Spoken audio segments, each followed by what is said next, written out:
Panjang di sini. Jadi asisten saya. Siap. Oke. Ini sedang terjadi juga sih sekarang, sama aja.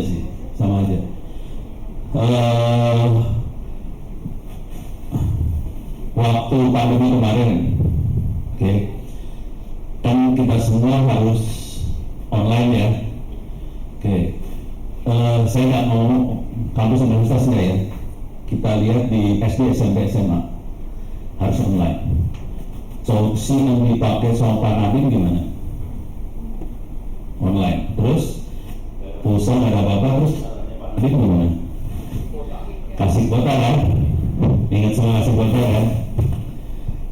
Pernah dengar komplain dari Dinas Pendidikan di Papua? Keren. Jadi waktu itu kita ada webinar sama Pustekomnya Dikti lagi salah Dinas. Kemudian Kepala Dinas Pendidikan Papua komplainnya sederhana banget. Pak, terima kasih sudah dikasih pulsa.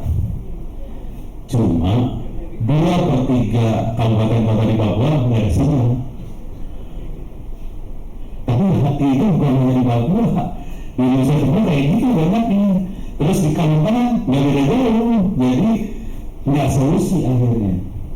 Gitu. Oh di sini juga, aduh maaf, saya nggak berani nyebut tadi.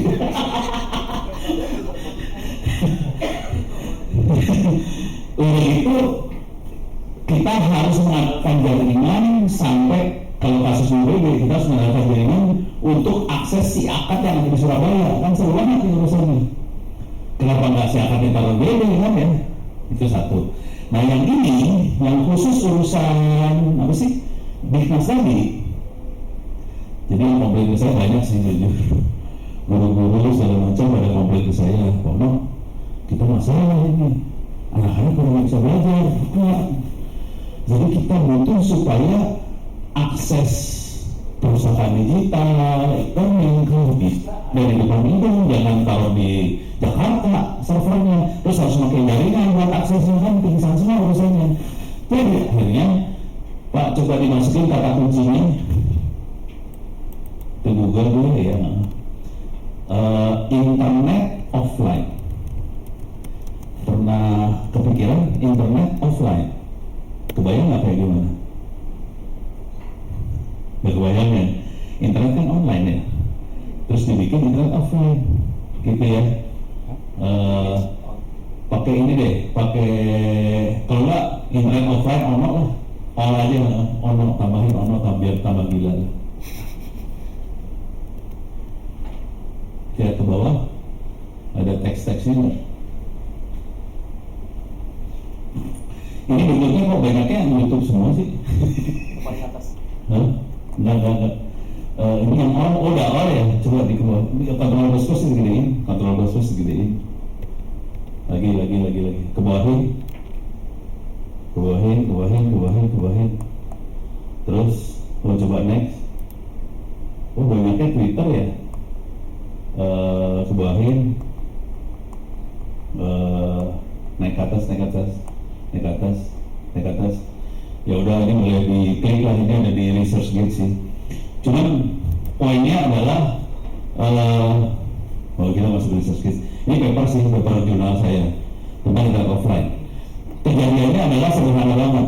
Jadi pernah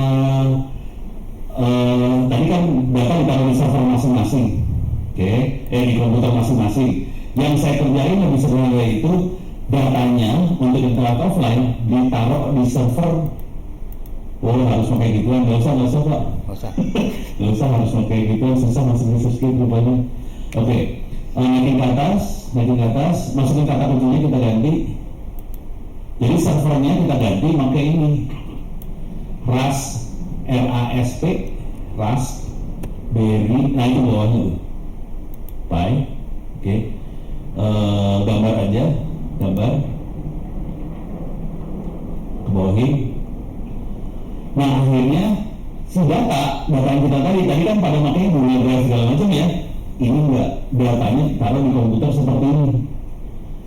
Pernah lihat komputer seperti ini? Komputernya itu segede KTP, singkat, sama belinya. Harganya sekitar 600.000 rupiah, lebih murah daripada laptop yang kita punya, daripada HP yang kita punya. Udah gitu, ini juga gampang banget sih. Sudah ada yang bikin e-learning buat ini langsung jalan, pakai model namanya Model Box. Kalau mau dicari tulis saja Model Box, MOODLE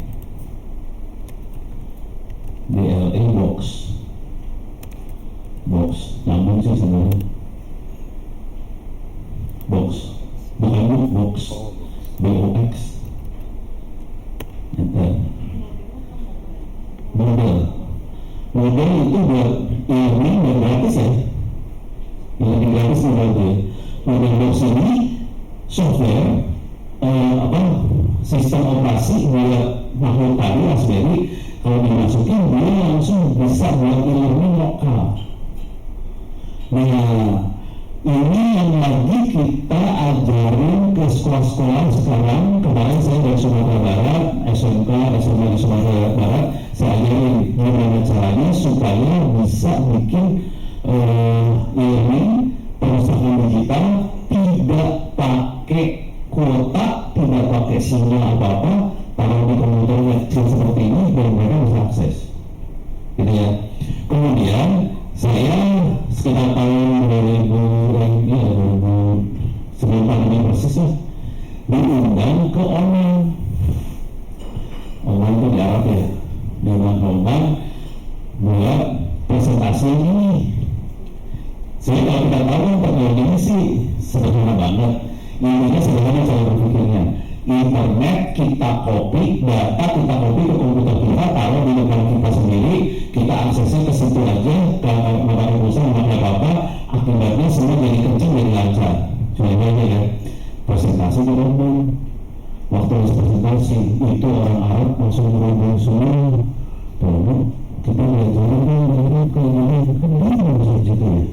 Jadi bohong banget sih sering gitu. Ilmu seperti ini nggak berpikir gitu. Jadi hari ini kondisinya saya sama mahasiswa saya mulai turun ke sekolah-sekolah. Kebetulan Wikipedia juga bisa kita copy offline, kita letak di Wikipedia di internet, kita masukin dalam sini. Jadi dalamnya ada e-learning, ada perpustakaan digital, ada Wikipedia, dan kita bisa akses offline semua. Nah, harapannya ini bisa terjadi juga di UBB. Jadi saya agak berdebat kalau si akadnya di Surabaya sih sebenarnya. Soalnya kita bermasalah tiap kali kita harus akses si akad, Anda pakai jaringan dari UBB masuk ke internet, masuk ke Palembang, masuk ke Lampung, Jakarta, Surabaya kan? Padahal itu data-data punya UBB.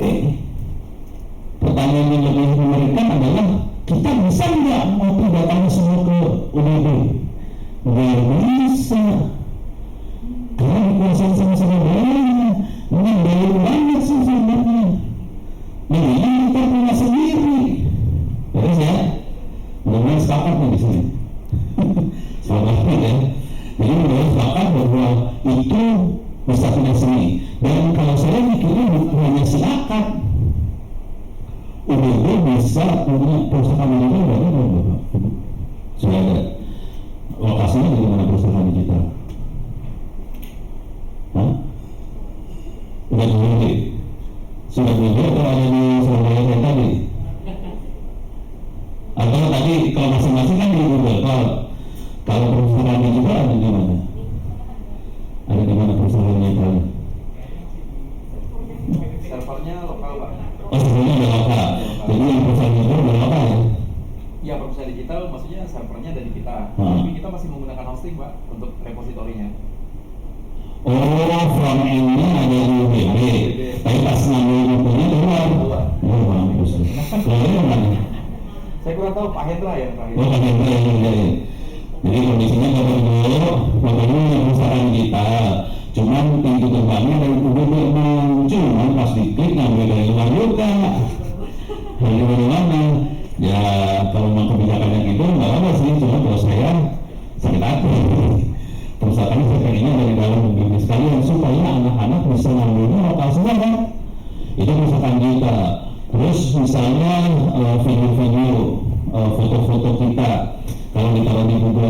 jauh kan ya kesana lagi lebih jauh. Artinya apa? Sambungan dari UBB keluar yang mungkin banditnya nggak selesai harus dibebani beban, harus buat ngambil data segala macam, jadi lambat gitu. Terasa cepat atau terasa lambat sekarang internetnya? Cepat kali ya, kadang-kadang cepat, jadi pakai doa internetnya. Internet berkala, kala-kala cepat, kala-kala lambat. Jadi mudah-mudahan kita mulai agak sepakat bahwa kita butuh supaya ada lokal. Nah sekarang kalau itu udah ada pemikiran yang agak sama bahwa kita butuh yang lokal, cuma ini yang jadi masalah besar adalah kita harus punya kesepakatan, misalnya kita kalau di lokal semuanya harus ada datanya lokal, kalau sebisa mungkin dikurangi di luar supaya jadi kita makanya wifi aja lokal ke situ dulu. Sudah tahu kecepatan, coba saya pengen dulu kecepatan 4G, 5G kira-kira berapa sekarang kecepatan internetnya kalau 4G, 3G, 4G, 5G? Nggak tahu. Biasanya cowok yang tahu. 1 mega, 2 mega, nggak tahu. Kayaknya harus nanya orang pendidikan kayak gini.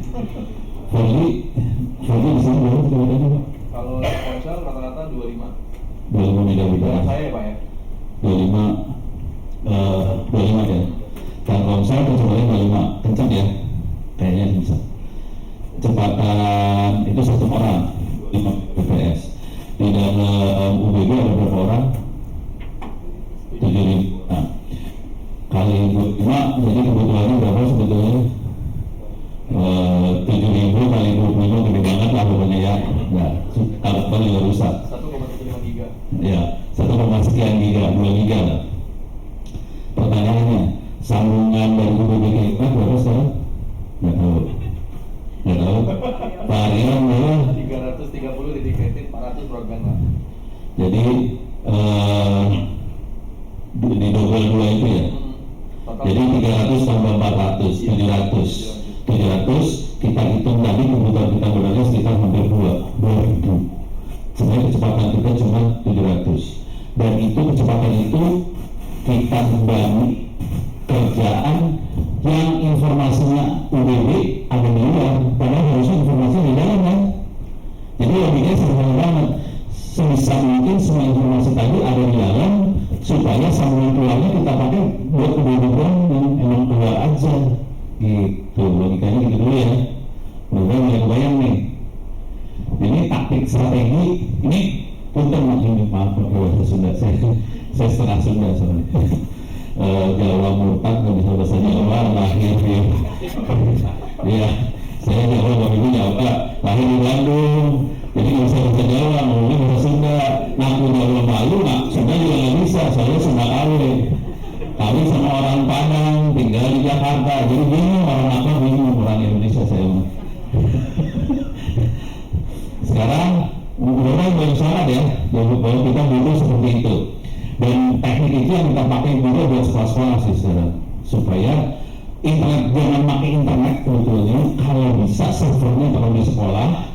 Oke, tadi servernya pakai Raspberry Pi tadi, kalau di sekolah, dan ini kita workshop kemana-mana buat kenalin gimana caranya supaya anak-anak bisa pakai server di sekolah.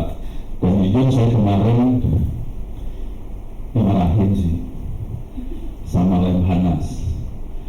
Sudah pernah dimarahin Lemhanas belum kan? Belum, saya sudah. Itu yang marahin saya bintang 1 sama bintang 2 kurang ajar dasar. Jadi saya kasih tahu itu kan, ini kebetulan ada Pak Hamid di sana. Pak Hamid adalah asistennya Pak Nadiem. Jadi Lemhanas lagi diskusi waktu kemarin, lagi diskusi gimana caranya supaya bangsa ini bisa pintar, gimana caranya bisa pakai internet. Terus mereka pada isinya, kalau orang-orang petinggi kan isinya komplek ini internet nggak ada di Indonesia Timur, tidak ada. Kalau saya kan tipe orang teknik ya, kalau ada masalah kita cari solusi. Orang teknik kan gitu, kita kerjanya cari solusi buat masalah ya. Kalau orang mana sih, kita isinya cari masalah buat biar orang lain kerja gitu kan, udah. Jadi yang gila apa? Saya mah orang gila, bawa ransel, saya bawain server tadi, nyalain. Terus saya bawain hotspot, nyalain. Saya ingin semua harus ngasih lihat, bapak-bapak, ibu-ibu, silahkan akses ke server saya nih, ada di sini. Dicoba diakses, terus cuma habis ada si Pak ini nanti Pak Suki, habis ada di kopi lagi Pak. Oh, sebelum kopi. Nah, Bapak Ibu, itu ada habis itu ada di tempat Bapak Suki ada habis nih. Itu buat perpustakaan. Saya asal di server saya bilang mana situ. Udah gitu mereka kan pakai web, pakai browser, masuk. Mereka bisa ambil buku-bukunya. Kebetulan ini acaranya buat SD, SMP, SMA. Jadi buku yang saya taruh adalah buku SD, SMP, SMA. Oke, ada si Pak Hamid. Pak Hamid itu asistennya Pak Kadir, menteri. Saya harus minta maaf dulu Pak Hamid kan. Pak Hamid, punten, minta maaf. Ini bukunya saya colong dari Ritma, saya taruh ke sini. Jangan pulang aja dulu, makanya minta 1 bulan dulu marah-marah sama saya.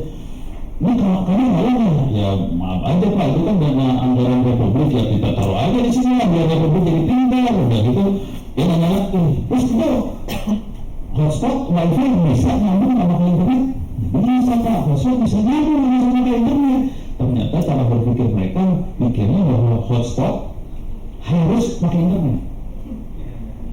Padahal hotspot kan wifi aja kan, monitor kita buat nyambung ke jaringan kan. Kalau ada internet syukur, kalau ada internet juga bisa nyambung. Kalau kita pasangin server di situ, berarti bisa nyambung maksud ke server perpustakaan kita kan. Ya udah, itu bukan satu minggu kemudian. Solusinya adalah ngomongin orang udah gitu sih. Ya tapi sejak itu mulai diajarin, ini Pak kalau hari ini kita tahu di sekolah, pertanyaannya. Ini kita tahu juga ya di sekolah, pertanyaannya. Siswa bisa akses ke situs porno nggak? Nggak bisa. Nggak mungkin. Mana soalnya? Bisa akses ke situs judi nggak? Nggak bisa. Nggak bisa akses. Baru mereka sadar, oke. Jadi solusinya kita kopiin aja internet ke komputer lokal. Komputer lokal itu dikasih wifi atau hotspot. Anak-anak bisa akses ke situ, nggak usah akses ke porno, nggak usah peduli segala macam. Jadi siratal mustaqim semua kan, ahli surga semua aman dunia. Baru kepikir ke bintang 1, bintang 2 tadi, kalau nggak pening kepala dia. Jadi kira-kira logikanya kayak gitu ya. Oke, selesai dulu pertanyaan dulu nggak? Ada pertanyaan? Aman. Ini perpustakaan itu saya kasih tahu, itu yang buat saya kebanyakan IT. Tapi di saya ada buku-buku lain, tapi nggak ada di situ di rumah. Di rumah saya perpustakaannya sekitar 12 tera. Di dalamnya ada buku sosial, ekonomi, bisnis, fisika, kimia dan sebagainya ada semua sih. Buat S2 juga ada buku tentang penelitian segala macam, cara penelitian gimana, cara berinovasi segala macam. Ada buku-buku tentang startup. Jadi misalnya kita pengen bikin perusahaan seperti apa, bukunya ada semua. Kalau Bapak Ibu pengen ngopi, kalau dari jurusan ada dengan perusahaan sih syukur banget sih. Kalau begini, Pak masuk ke ini, buka tab baru. Klik. Masukin kata kuncinya open, ono center, jangan di Google, langsung di alamat aja di atas. Ya, ono center ORID/wiki. Nah, masuk sini benar. Ono center ORID/wiki masuk, terus di bagian search sebelah kiri bawah tulis e-book. Bukan milik BOOK, enter. Oke, keluarin paling bawah, terus direct ke bawah, terus. Oke, nah disitu ada ono center e-book tuh, bawah. Klik. Oke, Ctrl plus, ya keluarin sekarang. Perusahaan saya sebenarnya 12 tera, jadi saya ditakunya cuma 2-6 tera. Saya mau jujur perusahaan ya, buku-buku itu saya colong dari internet. Satu bukunya harganya sekitar $100, $200. Saya colong. Kenapa saya nyolong? karena saya dulu adalah kepala perpustakaan pusat di ITB. Terus dari ITB dikasih anggaran buat beli buku 4 juta rupiah. Buat ITB 4 juta rupiah. Sakit hati saya. Sejak itu saya colong dulu. Terus saya bikin ke semua orang. Mungkin aku, mereka namanya. Ini dengan semua gitu saya. Jadi mau belajar bisa nyolong. Siap. Oke. Wah senang saya punya buku. Nah itu bukunya banyak. Kata sedikit, kalau nggak salah kata sedikit. Nah ada yang sudah nanya ke saya, buat kopi bayar berapa? Oh bayarnya kayak gitu. Bayar dikit. Anda bayar pakai doa setiap sesuai sholat ya. Semoga amal ibadahnya Allah diterima dan dilibatkan ada. Bayar gitu aja, keren ya. Nanti kirim aja habisnya ke bawah lagi biar kelihatan alamatnya ada di bawah. Tuahin lagi. Itu alamatnya silahkan kirim habis. Jadi salahnya perusahaan aja kirim habis, saya kirim balik tuh habis. Nanti teman-teman silahkan kopi ke perusahaan aja, jangan lama lagi sampai. Ini saya lagi ngopi 2 habis 8 tera di rumah, punya SMA itu dia. Jadi ada SMA di Bekasi, satu lagi SMA di Riau. Lagi kirim habis. Nanti jadi kampus-kampus SMA segala macam pada ngopiin kirim habis, saya kirim balik semuanya. Gitu. Benar ya? Nah harapannya hal-hal seperti ini bisa ditaruh server di lokal UIB. Cuman kalau Anda ngopi, jangan pernah bilang sama orang-orang bahwa Anda ngopinya dari mana. Jangan. Soalnya nanti Anda akan dikejar sama polisi. Jadi jangan.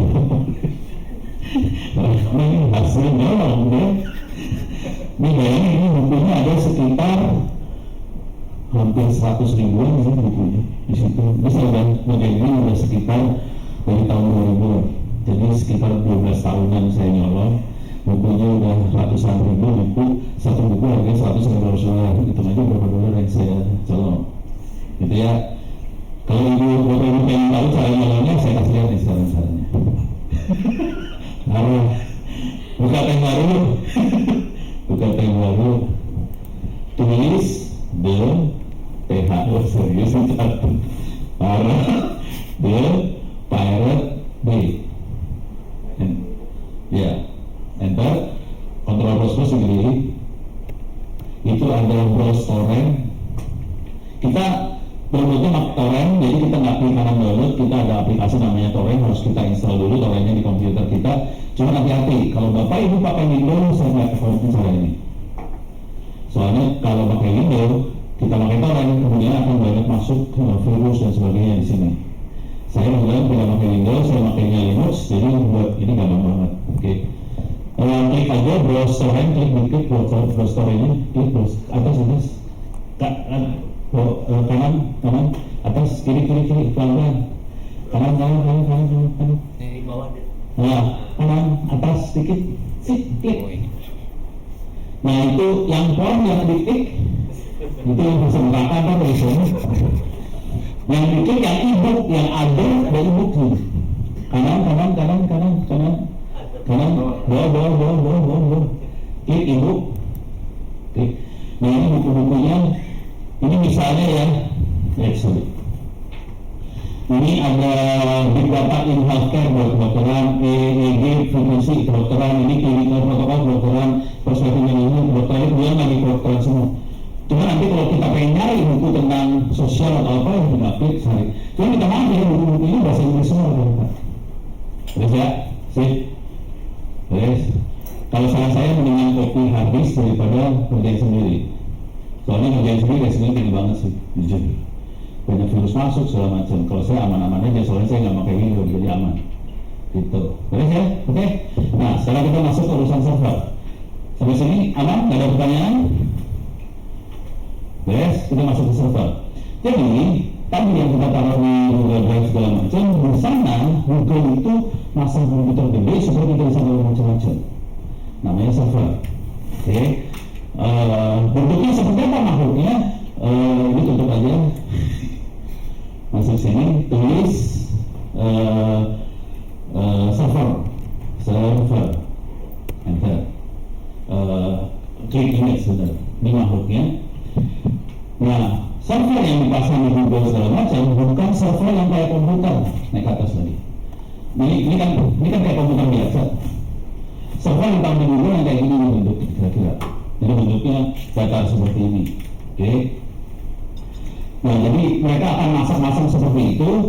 Biasanya masalah paling besar di server adalah server tuh kenceng banget komputernya. Di komputer kita kan udah dipasangin fan biar dingin ya. Kalau server ruangannya harus kayak kulkas dingin. Jadi kita orang komputer biasanya paling menderita kalau harus masuk ke kulkas tadi. Soalnya kalau pakai instalasi kita harus masuk nih. Dan suhunya tuh belasan derajat Celcius. Jadi kita harus pakai jaket masuk ke dalam. Padahal lokasi ada di Jakarta, kita harus masuk ke dalam. Jadi mereka akan masang-masang alat itu di dalam rak-rak gede. Kita turun ke bawah, gambarnya coba ke bawah. Nah itu rak-raknya kira-kira kayak gini nih. Nah ini rak-raknya kayak gini nih. Raknya kayak gini. Jadi server-server dikumpulin di situ. Ini yang namanya data center yang kita bahas hari ini. Data center. Gitu. Jadi cita-citanya tadi narik dari Surabaya, kalau bisa nggak di Surabaya, taruh di lokal UBB, bentuknya data center seperti ini. Kalau ini sudah terjadi, semua aksesnya jadi lokal ke dalam UBB tadi, tidak harus ke internet lagi. Jadi sambungan dari UBB ke internetnya, jadi kita bisa pakai buat yang lain, gitu. Walaupun mungkin tetap 700 Mbps, tapi kita bisa pakai buat yang lain, jadi lebih bermanfaat lagi daripada buat kerjaan dalam UBB, tapi adanya di Surabaya kan pusing kepala, mendingan kalau di sini aja. Ya bentuknya kayak gini kira-kira. Jadi sih ya, masalah paling besar dari makhluk ini adalah ada beberapa. Listrik, kedua panas. Nah, server nggak boleh mati sebenarnya. Kalau mati, habisnya jebol, rusak. Kalau sering mati, habis bisa rusak. Dan ini kemarin saya di NIAS. Kalau ini yang paling bukan universitas, ini SMK di NIAS. Saya nanya sama dia, di NIAS ada server nggak? Ada Pak, cuma nggak ada habisnya. Kenapa? Listrik di NIAS sering mati. Pertanyaannya, di Bangka listriknya sering mati atau sering hidup? Sering mati. Mati hidup. Itu masalah itu. Jadi nanti kepaksa harus punya genset gede buat menahan kalau pas listrik mati, servernya nggak boleh mati. Gitu ya, itu satu. Kedua, server itu panas banget karena prosesornya lebih kencang daripada prosesor yang dipakai di laptop kita. Laptop kita aja udah pakai fan, server fan lebih parah lagi. Nah kita biasanya harus mikir gimana cara untuk menghubungi itu semua. Gitu ya. Makanya kalau kita lihat, coba ke bawah lagi aja. Nah, biasanya kayak gini bentuknya. Ruangannya kira-kira. Cuman kalau UBB mungkin ruangannya nggak tahu. Ruangannya belum ada ya Pak ini. Ruang kecil deh Pak. Oh ada? Ada ruang sampah begini. Oh, begini? Enggak seperti itu. Belum seperti ini. Punya 3 gitu. Oh, raknya cuma 3. Iya. Sebenarnya kata Parion ada raknya cuma 3. Kalau ini raknya nge-backup kayak gitu. Nah, nanti kejadiannya adalah ini raknya akan jadi ada ubin di bawah, terus kita pasang ubin lagi di atasnya. Jadi di situ tempat larinya kabel-kabel buat ke server itu lewat bawah. Nah, yang seru adalah urusannya panas udara. Jadi panas udara itu ini harus panas yang ada di dalam server harus dibuang. Cara yang bisa kita pakai yang minta maaf ya Parion ya. Ini cara yang murah dulu ya. Ada cara yang lebih bagus soalnya. Cara yang murah biasanya panas di luar di sebelah sini ada AC besar, terus dia udara dingin ke atas, di atas nanti ada lagi aliran udara panas keluar. Jadi kira-kira gitu. Ini urusannya server ini urusannya jurusan sipil, bukan jurusan elektro atau informatika, bukan sebenarnya. Karena banyak urusannya konstruksi buat panas, ngalirin apa segala macam. Jadi ini harus kerjasama banget nih antara sipil, informatika segala macam. Ya informatika, elektro di komputer iya. Tapi pas konstruksi buat panas, buat listrik, buat itu orang ini. Dan itu ruangannya sebisa mungkin nggak ada debunya. kalau pernah melihat ruangan misalnya apa ya, ICU khusus kan di rumah sakit, itu orang harus ngelepasin sendal belum masuk kan, supaya debunya masuk kan. Ruang server kayak gitu persis. Jadi debunya nggak ada, harus lepas sendal, kita harus masuk tanpa sendal atau apa, atau sendalnya ganti. Terus kalau ruang yang lebih gila lagi, tergantung tingkat debunya. Kadang-kadang kita harus ganti baju, pakai baju yang putih-putih yang kayak astronot itu buat masuk. Saya server ini nggak sampai level itu. Saya dulu sempat pakai yang bajunya harus putih, tapi itu waktu saya S3 buat bikin IC diterbangin di ruang angkasa. Jadi saya kayak astronot gitu masuk ruangannya. Jadi kalau server ini nggak seperti itu. Tapi kira-kira mainannya semua level seperti itu. Terus ya, oke. Kalau yang jadi masalah di server itu adalah perhitungannya di berapa persen waktu server itu akan mati. Misal kalau 100% server harus nyala sama 99% waktu server nyala, akan beda teknologinya. Misalnya jadi 1% dalam waktu 1 tahun server boleh mati, dengan boleh mati itu beda banget. Dan yang 100% nggak mati-mati itu harganya mahal banget. Jadi nanti ada teknologi urusan persentase, ada teknologi lagi urusan pendinginan. Kalau yang tadi pendinginannya dari bawah lantai ke atas itu harga mahal. Cuma nanti yang lebih lagi kalau ada ini lagi. Sebenarnya kalau ngomong kalau semangat baterai habis. Saya jadi lupa ngomong apa.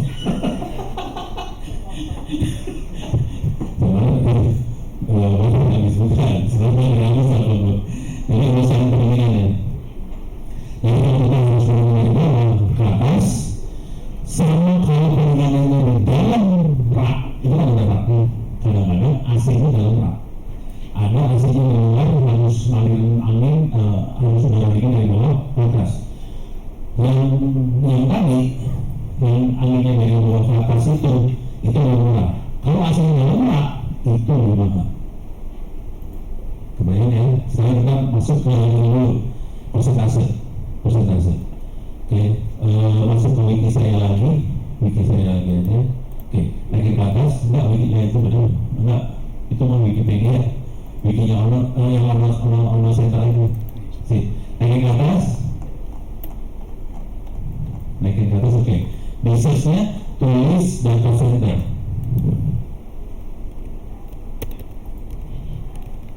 Data center. Oke, kebawahin. Ini sebenarnya banyak ilmunya, cuma saya nggak berani ngasih di sini, takut pada pingsan. Saya ngambil yang inti aja ya. Kebawahin terus. Semua ada perhitungannya sih sebenarnya, cuma saya kasih intinya doang gitu. Kita maaf nggak berani, nggak berani saya. Takut. Kebawahin terus. Paling bawah. Oke. Ini bawah kan. Nah, itu ada tier standar. Oke, klik aja ya, boleh begitu. Oke, ini ada tiernya, ada 4. 1, 2, 3, 4. Tier itu tingkat keandalan server. Data center tadi ya. Ada 1, 2, 3, 4. Yang paling sederhana yang tier 1, kebawahin. Nah ini tier 1 adalah 99,671% nyala dalam setahun. Oke. Dan dia perhitungannya boleh mati cuma 28,8 jam per tahun. Sehari lebih boleh matinya, nggak boleh lebih dari itu. Itu tier 1.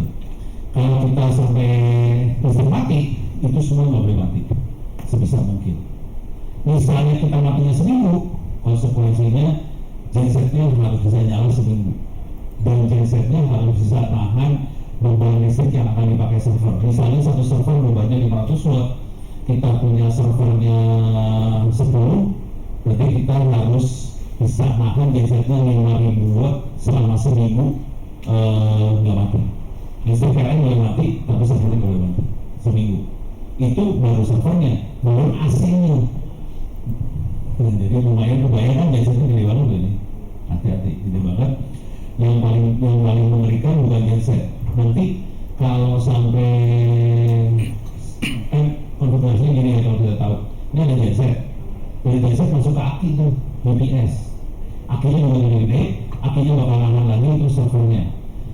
Jujur kemarin di Jakarta, data center Jakarta tempatnya Johan itu akinya meledak. Aki bisa meledak ya khawatir, kalau aki kan panas nih, kalau dikasih listrik aki itu panas, aki bisa meledak. Terus pemadam kebakaran datang. Kira-kira apa yang dilakukan oleh pemadam kebakaran dengan kondisi api meledak di data center? Semprot pakai air ya.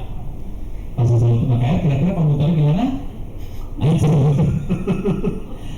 Jadi ini PR buat Pak Nio juga kali. Pengelola TK harus ngajarin pemadam kebakaran di Bangka. Kalau ada kebakaran di data center, jangan pernah pakai air. Kalau pakai air, itu korslet semua komputer, datanya bisa hilang. Selesai, game. Dan ya itu PR juga. Jadi PR-nya banyak loh, tapi ya kayak gini. Tadi ide dasarnya kan gampang. Kita pengen supaya data yang ada di Surabaya pindah ke sini. Pas memindahin, ada banyak PR yang ikut nih sebenarnya, tapi ini kebanyakan jujur PR-nya bukan PR Bapak Ibu, PR-nya Pak Ria. Abis ini Pak Ria udah kurus. Oh emang tujuan hidup, boleh. Cuman yang ingin saya sampaikan ke Bapak Ibu, mudah-mudahan Bapak Ibu jadi ngerti. Jadi ada masalah-masalah yang akan ikut nih dengan pindahnya itu, banyak masalah ikut. Memang ada benefit, cuman banyak masalah yang ikut nih, pasti ya.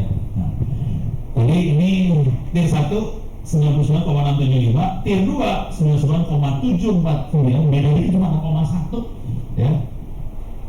22 jam per tahun, tapi di sini itu ada kata-kata redundansi. Redundansi itu gini maksudnya. Jadi kalau kita pasang server, redundan artinya ada misalnya server, ya nggak tahu ya. Saya cerita aja ya. Kalau di komputer kita colokan listriknya ada berapa? Satu kan? Redundan itu colokan listriknya ada dua. Udah pernah lihat komputer dengan colokan listrik dua kan? Ini ada dua. Redundan itu bisa dua colokan listrik. Misalnya AC-nya ada dua, PLN-nya ada dua, terus internetnya ada dua. Redundan itu gitu modelnya, dua. Dan PLN-nya nggak boleh dua-duanya dicolokin ke PLN yang sama, nggak boleh. Jadi satu masuk ke PLN, satu lagi masuk ke genset misalnya, atau PLN kedua. Cuma di Indonesia PLN cuma ada satu ya. Kalau di Amerika bisa ada PLN satu, PLN dua bisa. Kalau di Amerika, di Indonesia PLN-nya cuma satu. Jadi satu PLN, satu lagi genset. Atau kita pakai matahari buat listrik. Jadi harus seperti itu. Kalau enggak mati satu, mati gitu. Terus ya.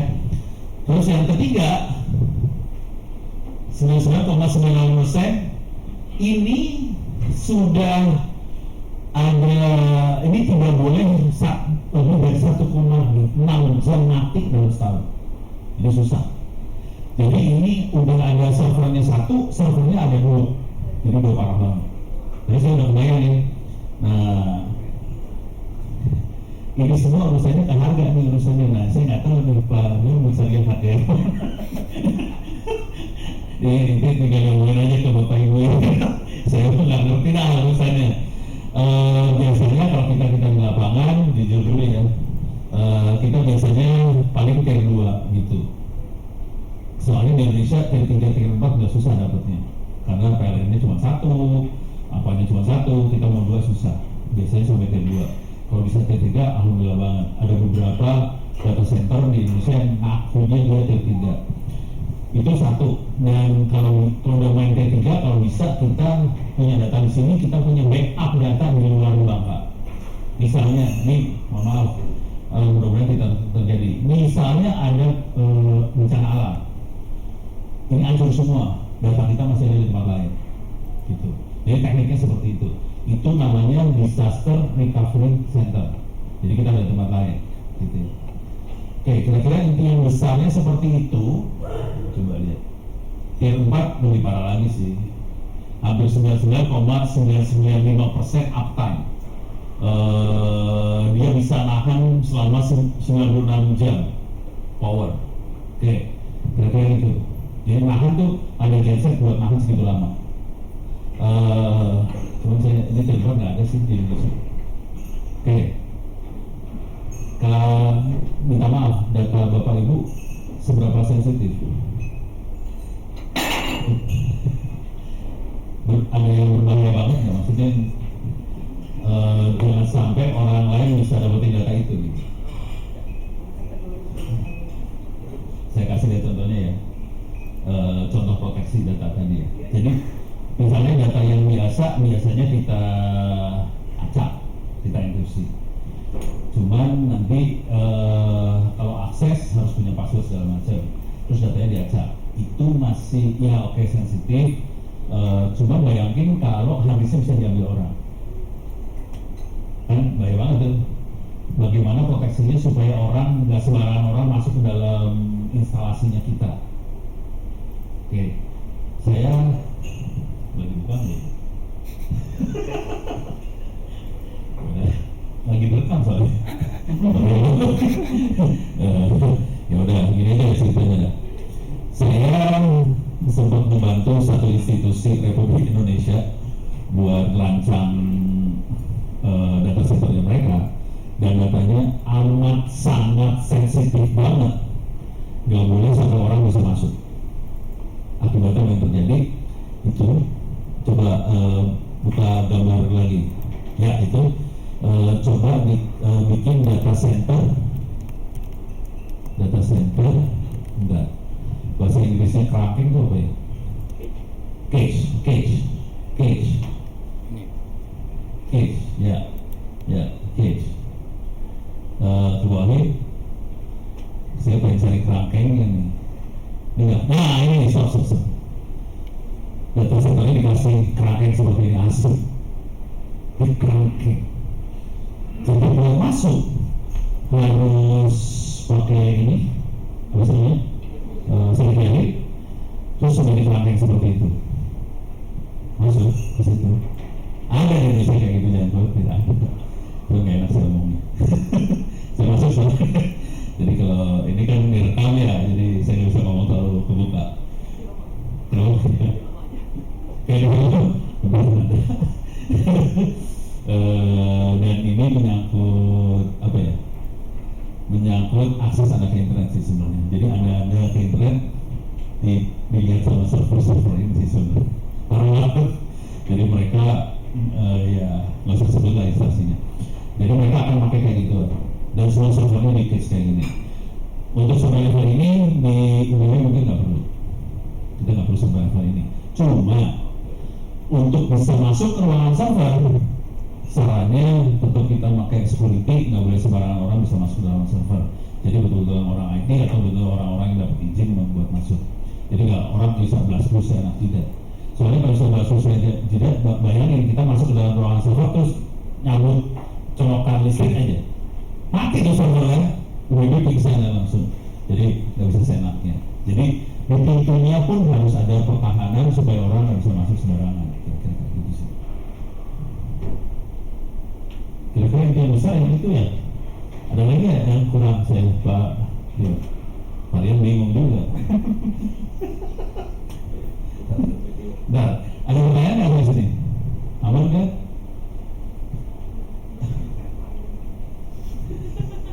Mungkin saya pengen cerita. Ini kalau nggak ada urusan lagi sama server, saya cerita yang lain soalnya. Pak Rian, aman? Ya, monggo Pak, boleh silakan dulu. Nanti sambil saya cek. Cerita yang lain. Oke. Saya akan cerita sedikit yang kemarin itu siapa aja? Yang kemarin itu.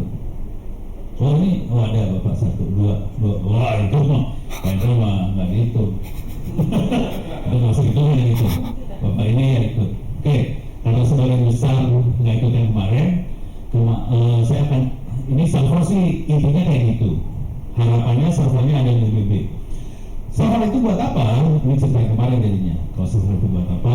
Dan bagaimana prosesnya untuk para pimpinan, para pengambil keputusan segala macam berurusan dengan siklus informasi yang ada di server tadi. Oke. Nah ini, bentar. Saya akan buka paper saya. Ini paper saya masuknya diminta sama teman-teman di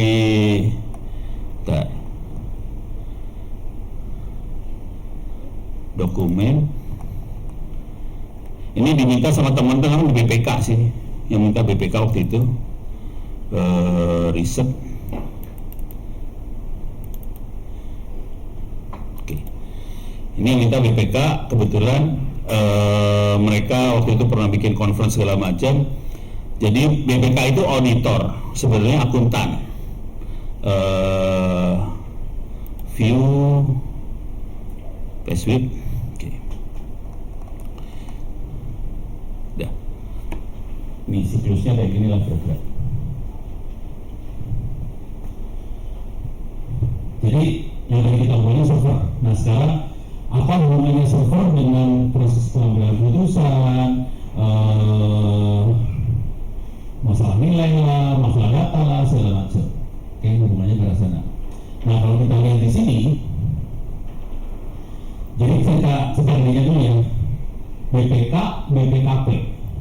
Mulanya ngomongnya ke presiden. Mulanya awalnya mengaudit kwitansi. Sekarang mereka mulanya berubah mengaudit program kerja pemerintah, bukan sekedar kwitansi. Kira-kira gitu. Pas dia mengaudit program kerja pemerintah, bukan kwitansi, pola-pola metode yang dipakai selama ini buat audit kwitansi jadi berubah. Datanya bukan hanya kwitansi, datanya bisa jadi laporan kerja, terus komentar orang di sosial media, segala macam dari data mereka semua, dan itu jadi yang harus dianalisa sama BPKP buat masukan ke presiden. Pola yang ini kemarin saya terangkan ke teman-teman yang megang website juga. Harapannya pola ini bisa jadi masukan buat pimpinan di UBB supaya program kerja di UBB ini bisa cocok sama keinginan masyarakat, keinginan mahasiswa, supaya nanti atau sama industri juga, supaya nanti jadi cur semua apa yang diajarkan di UBB dengan kebutuhan masyarakat, industri jadi nyambung semua dengan masukan yang ada. Kemudian kita siklusnya putarnya seperti yang ada di depan ini, kira-kira gitu ya. Saya ceritain siklusnya. Kemarin teman-teman di UBB yang teman-teman kemarin itu lebih ke arah bikin website. Jadi dia kasih ini di sini adalah di sebelah kiri ini adalah masyarakat. Jadi webmasternya UBB tadi yang kemarin hadir ngasih informasi ke masyarakat atau ngambil masukan sedikit dari masyarakat. Kemudian ini dikasih informasinya ke kalau sini terus presiden, menteri dan sebagainya. Kalau ini mungkin dialirkan ke rektor, dekan dan sebagainya. Oke. Nah proses yang terjadi di BPKP itu dia mulai merubah polanya, bukan sekedar dapetin masukan dari masyarakat aja. Dia mulai analisa masukan-masukan tadi, yang masukannya kadang-kadang berupa komentar di media sosial, masukannya bisa berupa gambar, masukannya bisa berupa tulisan, masukannya bisa berupa video. Itu semua diambil, dianalisa, pakai data analisis, pakai machine learning, pakai artificial intelligence. Di sini outputnya ada dua, satu klasifikasi, yang kedua kita bisa forecasting ke depan apa yang bisa diberikan UBB buat masyarakat, kira-kira kayak gitu. Ini masukin ke pimpinan bikin program supaya program ini sesuai dengan kebutuhan masyarakat. Kalau kita lihat ini di startup, perusahaan-perusahaan internet yang baru, siklusnya juga sama kayak gitu. Cuma kalau startup ngomongnya bukan program pemerintah, ngomongnya user experience. Mereka pakai kata-kata user experience, mereka pakai kata-kata user journey kayak gini-gini. Jadi kata-katanya beda, tapi prosesnya adalah siklus seperti itu sih sebenarnya. Muter seperti itu. Nah di sini kuncinya adalah ini, dua makhluk ini. Yang pertama, semua data-data harus dikumpulin, masuk di server, kemudian dilempar ke data science. Data science kalau misalnya kan ahli statistik lah kira-kira, ahli statistik. Cuma dia punya kemampuan pakai regresi segala macam, dia bisa melakukan klasifikasi, bisa melakukan prediksi. Dari dua itu kalau dalam dulu namanya hukum kali ya. Bisa klasifikasi prediksi, terus kemudian hasil dari klasifikasi ini masih ke pimpinan. Jadi kira-kira itu yang kemarin saya tekankan ke teman-teman yang webmaster. Anda kalau bisa jangan hanya sekedar bikin tulisan web buat masyarakat atau ngomongin aja ke masyarakat, tapi juga tolong tangkap aspirasi komentar orang-orang yang ada di media sosial segala macam, diambil terus dianalisa, terus jadi masukan buat pimpinan supaya program yang kita buat jadi cun semua yang ada di masyarakat. Kira-kira kayak gitu prosesnya, gitu ya. Proses ini kalau melihat benar-benarnya, saya kasih benar-benarnya ya, ada di mana? Benar-benarnya sebetulnya ini dilakukan oleh Presiden, KSP, Kantor Staf Presiden. Oke, ini masuk ke benar-benarnya. Ada di Kantor Staf Presiden di sini, data.go.id. Jadi apa yang tadi saya obrolin itu ada di level presiden juga. Ini ada di KSP. Cuman kantor staf presiden kayaknya nggak mau lagi tanggung jawab, dilemparin ke Bappenas. Jadi sekarang data.go.id lokasinya ada di Bappenas. Cuman kalau mau jujur terus terang, nggak bagus ini. Yang bagus, siapa yang bagus? Yang bagus adalah Jakarta, DKI. Jadi ada data jakarta.go.id. Yang paling bagus di Indonesia ini sih sebenarnya. Jadi data-data dia, ini data-datanya bisa diambil. Ini saya akan ambil sembarangan ya. Bapak Ibu ngasih keyword ke saya, pengen data apa? Sebutin aja, keywordnya apa? Pengangguran.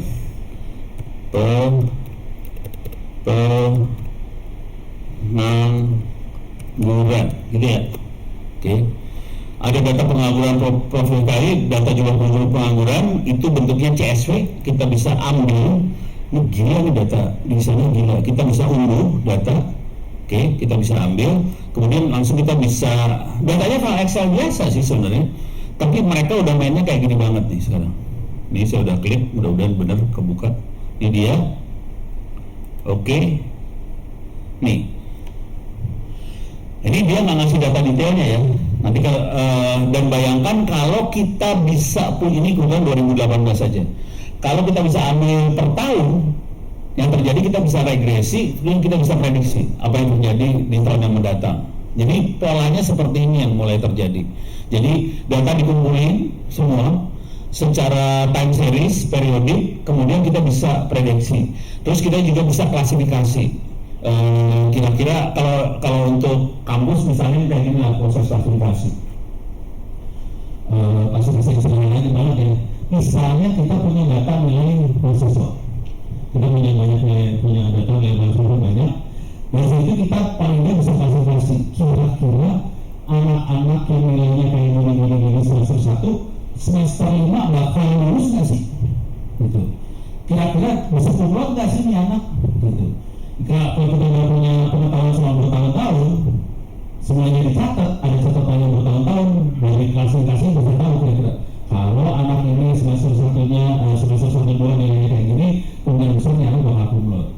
Kalau ini bakal drop out. Sebelum dia drop out, kita harus bikin program supaya dia nggak sampai drop out, kira-kira kayak gitu. Jadi pola-pola seperti itu dari data kita analisa, kemudian kita klasifikasi aplikasi, kita bikin program supaya apa terutama yang prediksinya yang tidak baik jadi bisa jadi baik, kira-kira kayak gitu. Dan ini juga dilakukan bukan hanya oleh kampus, tadi Pemprov DKI, Presiden, kantor staf Presiden, KSP, semuanya juga bergeraknya ke arah sana semua. Dan jujur hari ini kita nggak bisa dapat orang yang bisa analisa datanya dengan bagus. Jadi kemarin teman-teman di LKPP adalah lembaga kayak cukup tinggi di Indonesia. Dia sempalan dari Bapak sih sebenarnya mereka memiliki e-procurement LPSE yang buat pembelian secara elektronik itu ya. Dan mereka sudah mengumpulkan data banyak kan, misalnya Bangka pembeliannya kayak gimana tahun ini, provinsi ini kayak gimana, kemarin ini pembeliannya kayak gimana. Dan lalu udah ada kemudian mereka cari orang buat analisa data ini, cari 3 orang, nggak ketemu, nggak dapat. Jadi ilmu ini orang nggak ada, susah dapetnya. Karena sebagian besar kampus ngajarinnya cuma statistik. Yang ini statistik plus. Karena dari statistik kita analisa data. Dan ini bukan monopoli jurusan statistik, ini bukan monopoli jurusan matematik, ini bukan monopoli jurusan komputer, ini dipakai di semua jurusan sesungguhnya. Yang berarti kita main ini kelihatannya datanya angka doang ya. Kalau kita sudah main kayak gini ya, datanya tidak harus angka, datanya bisa kata-kata, datanya bisa gambar, datanya bisa suara, masuk semua. Contoh paling sederhana ini lah. Ya. Untuk sampai kepada skill yang seperti Bapak tuturkan tadi itu, pelatihan apa yang kita berikan? Oh, ini pertanyaan bagus banget. Ini kalau Bu Dekan nanyanya parah ya. Langsung telepon banget. Ini juga ya. Saya pakai ini langsung ya. Saya bukan yang teman-teman, ya maksudnya bisa kita karang. Tapi kalau saya lebih ke orang itu harus dapetin profilnya sebenarnya dari analisa tadi. Oke, profilnya gampang. Saya demo langsung ya. Kita demo langsung ya Bu. Oke. Kalau Ibu di jurusan Saya di fisik. fisik, datanya bentuknya mana? Banyaknya. Enggak bisa maksudnya di pendidik kita misalnya untuk punya kemampuan mengumpulkan data yang seperti Bapak sampaikan tadi itu, Ya. pelatihan apa yang harus kita berikan kepada mereka? Kalau judul gedenya namanya data science, judul besarnya data science, judul besarnya. Sebetulnya di balik data science, anak-anak itu harus menguasai ilmu statistik sebetulnya. Jadi bukan ilmu komputer, statistik, ilmu data science. Cuma biar Ibu kebayang, saya akan coba kasih lihat bentuknya seperti apa data science itu. Cuman saya mau nanya dulu, data yang ada di Ibu biasanya bentuknya apa? Apakah tulisan, apakah suara atau gambar atau apa? Yang banyak tulisan kali ya? Iya, tulisan. Tulisan ya. Oke, kita akan coba, saya akan coba ngasih Pak Rio, boleh ya? Saya bingung bentuknya boleh ya? Boleh ya? Nah, Dokumentasi Pak. Hah? Dokumentasi. Siap. Ini saya akan ngomongkan bagaimana kita menganalisa fisik ya, sosial ya, soal politik ya. Oke. Ada jurusan sosiologi, politik, dan sastrek. Oh, oke. Itu semuanya urusannya banyak tulisan. Saya kasih lihat hasil akhirnya dulu ya. Contoh hasil akhirnya saya kasih lihat. Biar kebayang sih. Tapi ini ilmu ini berlaku untuk semua jurusan sama aja sih sebenarnya, semua jurusan sama. Cuman kebanyakan semua jurusan juga nggak nyadar bahwa butuh ilmu seperti ini. Gitu ya. Saya kasih contoh real. Pak, ini break nggak ada ya? Break ada sebentar buat istirahat aja sih. Nanti saya kasih tahu. Siap. 15 menit lagi. Alah, siap. Mereka mundur dulu ya Bu. Gak apa ya? Parah sih, nggak enak gue. Ini saya kasih hasil akhir dulu. Kata kunci yang dipakai adalah drone emprit. Ini social science banget ini. Drone emprit politik sih sebenarnya. Drone emprit. Nih, drone emprit parah. Mungkin kalau lihat gambarnya mungkin nggak kebayang. Nggak kebayang ya? Nggak kebayang ya? Apa yang digambarkan di sini adalah berantemnya orang-orang. Nih kalau kita lihat, saya gedein lah. Ini ada kontra, ada pro. Ini kelihatan kontranya kecil, pro-nya besar. Yang ini ada pro oposisi, ada pro petahana. Ini kelihatan berantemnya. Ini berantem yang sini nih. Yang ini ngomong di antara mereka, ini ngomong di antara mereka. Dapat dari manakah gambar ini? Ini gambarnya memvisualisasi apa? Gambarnya memvisualisasi kata-kata posting-postingan orang di Twitter dari orang-orang yang pro oposisi sama pro petahana, dan ini kelihatan interaksinya antara mereka dua. Jadi datanya itu kata-kata Twitter, kata-kata doang. Tapi dari kata-kata ini kita bisa melihat kekuatan dari masing-masing sisi. Kemudian kita bisa melihat berantemnya seperti apa. Ini visual, ini kecil, kelihatan ini kecil, ini gede. Yang ini kelihatan ada kayak 3 kubu. Yang ini kelihatan ada 2 kubu. Cuman ini 1 kubu bot nih sih sebenarnya. Bot tuh gini Bu. Kalau kita lihat di internet ada program yang posting aja, tak dia nggak interaksi. Itu bot tuh. Kalau bot tuh robot, dia cuman posting aja. Jadi kita bisa melihat ada kelompok yang mainnya bot, supaya kalau orang-orang Vcom barangkali kayak broadcast, ngasih informasi keluar, tapi dia nggak mau berinteraksi sama masyarakat yang dia kasih informasinya.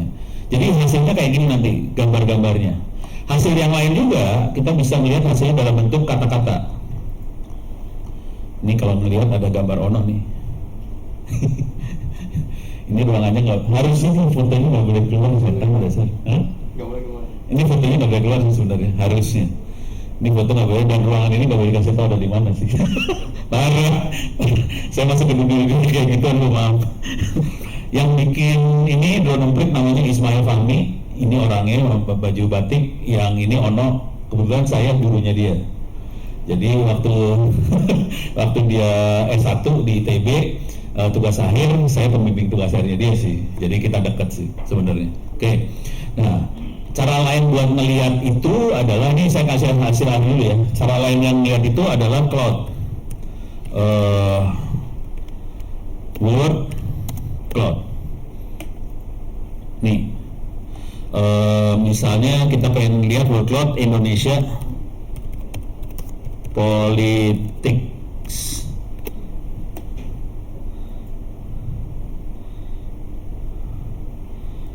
Ini bisa kita lihat nih.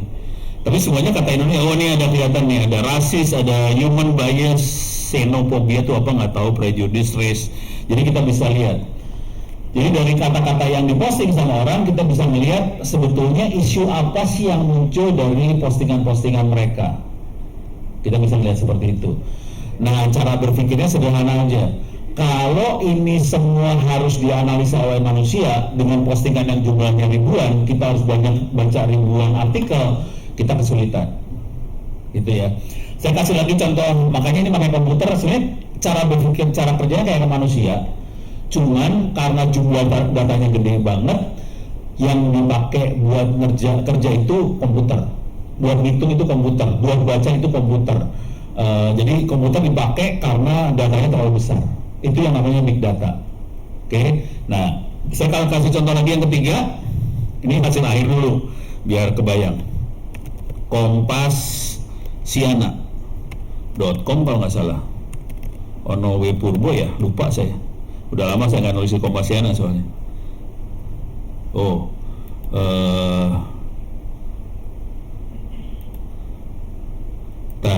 bukan gitu kali ya.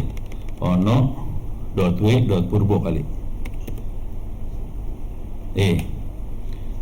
Yuk, saya coba.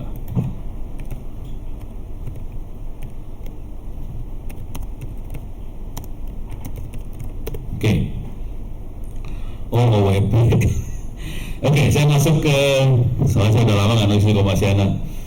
Oke, ini saya masuk ke Kompasiana, Ono Purbo. Saya masuk ke tulisan saya yang udah lama nih. Text mining persepsi Twitter terhadap panelis Pilkada DKI. Pilkada DKI itu tahun yang Pak Anies jadi gubernur kemarin. Oke.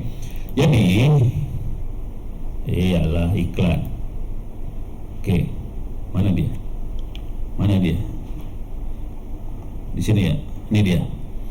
Oke, jadi ini waktu itu Pak Anies, ini siapa sih namanya anaknya SBY itu?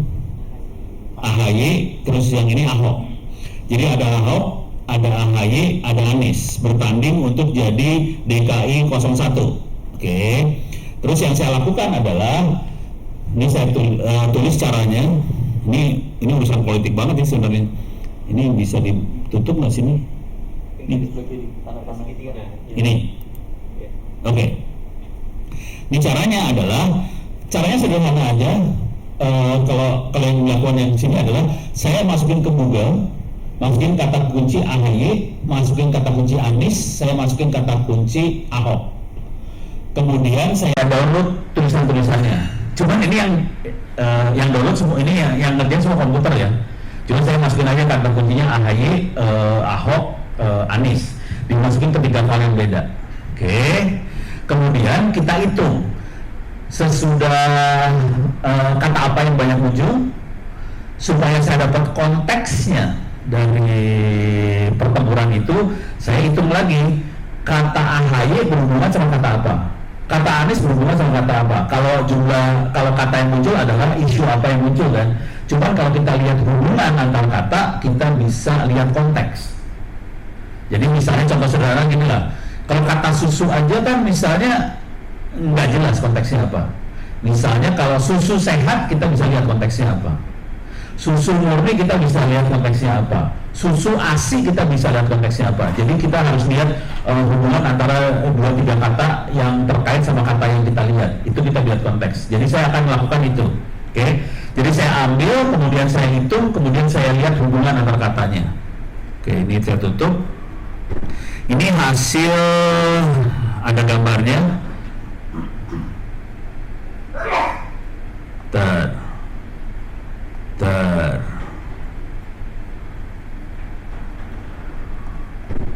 Ini mana ya?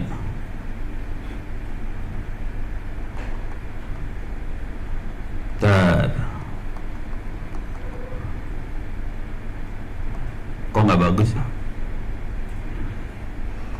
Bukan yang ini ya? Bentar, salah nih, salah artikel. Saya bikin baru artikel sih. Ini Twitter. Oh yang ini ya? Ini yang dari ini ya? Dari yang tadi Twitter salah. Yang ini lebih enak lihatnya soalnya. Ini dari artikel di koran-koran online ya, media online. Dari media online saya lihat persepsi tentang 3 kontestan tadi, AHY, Ahok sama ini. Sekarang saya pengen nanya. Oke, ini nanya. Jadi yang saya pakai keywordnya adalah Agus Silvi, Ahok sama Anies. Oke, sekarang kita lihat. Ini ada gambarnya, di bawah sini ada gambarnya, media gambarnya. Oke. Pertanyaannya, ini ada gambar pertama. Bapak Ibu bisa melihat nggak? Ini adalah gambar dari berita keyword mana? Ini. Ada kata Ahok, ada kata Jakarta, ada DKI, ada ketua dan sebagainya. Ada yang bisa dengar nggak? Keyword mana yang menghasilkan gambar seperti ini? Jadi keywordnya ada 3 ya. Agus Silvi, Ahok sama Anies. Keyword yang mana yang menghasilkan gambar seperti ini? Ahok, yakin? Karena ada Ahok besar, kita langsung yang ke Ahok kan? Ya kan? Di sini yang menariknya dari mainan mesin learning, data mining ini kalau punya kita sering nyebutnya text mining. Jadi kita menambang dari teks, gitu ya. Sebenarnya caranya cuma gini doang, kita ambil tulisan-tulisan di media, terus kita hitung jumlah kata yang banyak siapa, Ahok ada berapa, Jakarta ada berapa, karena ini urusannya untuk DKI 01, ada kata Jakarta, ada DKI dong. Tapi ada Ahok yang gede, terus Ahok berhubungan dengan warga, dengan DKI, dengan Jakarta.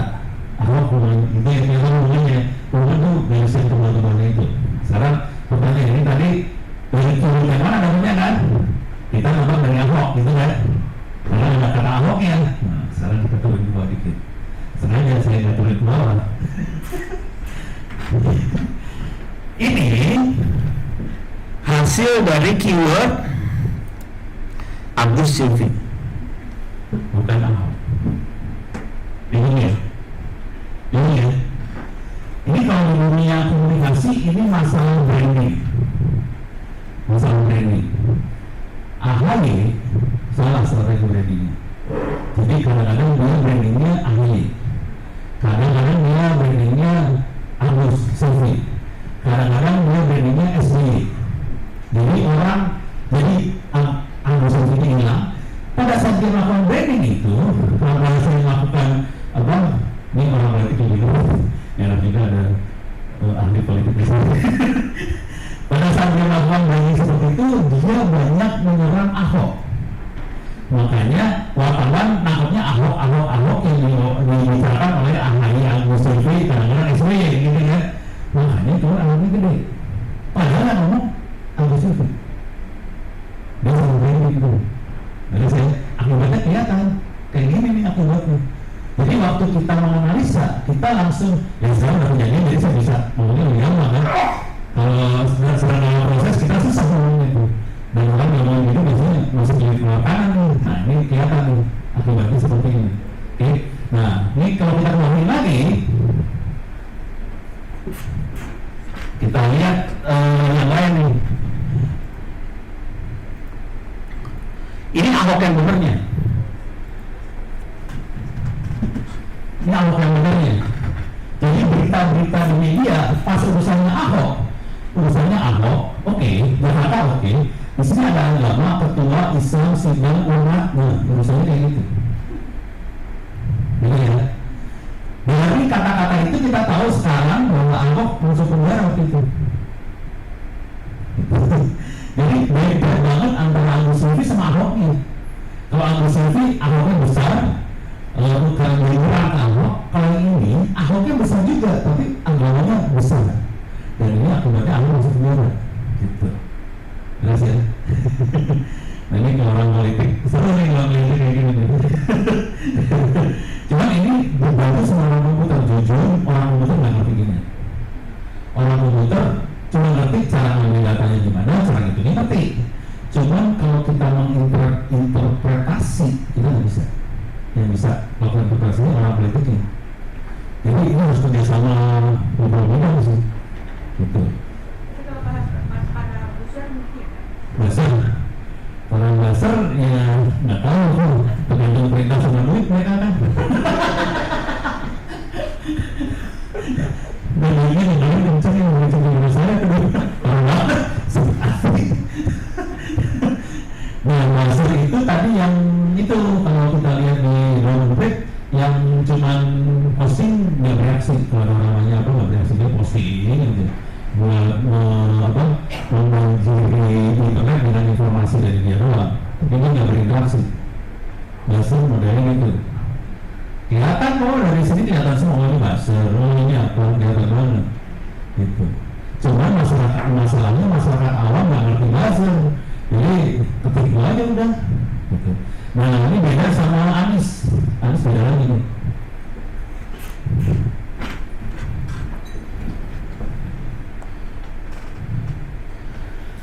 Yang beda dengan Anies Baswedan ternyata. Bukan Anies sih, itu aja sih. Tapi yang lain yang biasa aja lah. Ini kemudian ada yang susah berinteraksi sama Anies, urusan hukum, polisi, dan segala macam. Tapi yang beda dari Anies Baswedan sih sebenarnya. Jadi dia bawa Baswedan yang bikin dia besar, udah gitu aja. Gitu Bu. Sekarang saya mau dikasih cara programmingnya. Nggak mau kasih gambar. Saya akan kasih cara programmingnya ya, gampang banget.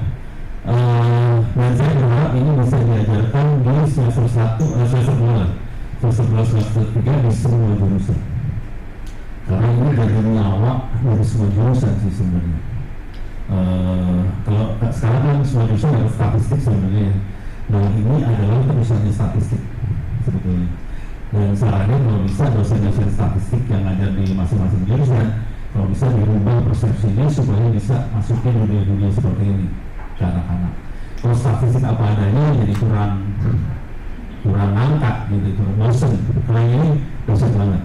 Sekarang programnya gratis, programnya free gratis. nggak usah berharap apa-apa, kita akan ini udah kembali lagi Pak. Tapi ini banyak dipakai buat pengambilan keputusan ya. Jadi yang kayak gini-gini, ini yang dipakai oleh pimpinan sebenarnya buat pengambilan keputusan seperti apa. Jadi kita ngambil data-data dari mahasiswa segala macam, kita pakai seperti ini, nanti kita bisa melakukan pengambilan keputusan. Kalau menurut kita biasanya nyebutnya ini adalah decision support system. Jadi sistem pendukung pengambilan keputusan. Pakai ini software. Dari data kita kumpulin, kita klasifikasi, terus kita forecasting, dan setelah kita mengambil keputusan sebaiknya seperti apa. Oke. Softwarenya free. Software yang free bisa diambil di sini. Tolong dicatat namanya Orange Data Mining. Ini kalau kita download, ini ada buat Windows, ini ada, saya gedein, ada Windows, ada Linux, ada Mac OS. Jadi Bapak Ibu pakai yang manapun ada, dan ini free, bisa download, bisa diinstal. Oke. Minta maaf, saya makanya Linux di sini mungkin agak beda sama komputer Bapak Ibu, jadi mungkin akan beda cara jalaninya, tapi tampilan akhirnya sih nggak jauh beda. Sekarang saya akan masuk ke tapi ini semua butuh data ya, harus diingat bahwa kita kalau mainan kayak gini butuh data, dan data itu sebaiknya ditaruh di server, kalau bisa lokal, karena kuncinya ada di situ. Setelah datanya lokal, udah enak hidupnya. Nah, kalau kita punya server, sebenarnya servernya bisa dipakai buat ngitung ini semua. Kalau komputer kita tidak kuat, kita bisa minta tolong server untuk ngitung. Jadi server kita bukan hanya buat nyimpen data, server kita bisa dipakai buat melakukan komputasi, kalkulasi. Nah, sekarang saya akan ngasih lihat proses perhitungannya. Softwarenya namanya Orange, saya harus cari dulu. Ini rada parah dikit, minta maaf ya. Locate Orange Canvas. Salah, tambahin bin. Oke, CD Anaconda environment Orange 3 bin. Titik slash Orange. Kalau Bapak Ibu pakai Windows nggak perlu kayak gini ya. Jadi minta maaf, ini jangan dilihat. Yang ini ono aja kayak gini. Kalau ada nggak perlu lah. Oke. Nah, kalau udah jalan pertama kali, kita baru pertama kali install Orange, angkat jual seperti ini. Di sini ada example. Kita ada beberapa contoh yang Bapak Ibu lihat di atas ini adalah program. Jadi programnya tidak pakai if, then, titik koma, apa, kagak. Programnya pakai bulat-bulat lingkaran ini, tinggal klik, drag, jadi beres. Oke. Sekarang saya akan kasih contoh yang sederhana dulu. Ini close dulu. Ini close. Oke. Saya akan contoh yang sederhana ya. Saya akan analisa data dari Wikipedia. Oke. Jadi saya akan lakukan text mining Wikipedia. Mana Wikipedia teh? Ini dia Wikipedia. Saya pengen ambil inputnya dari Wikipedia. Oke. Terus saya akan ambil saya Wikipedia, saya klik. Kita masukin datanya, misalnya apa? Enaknya apa?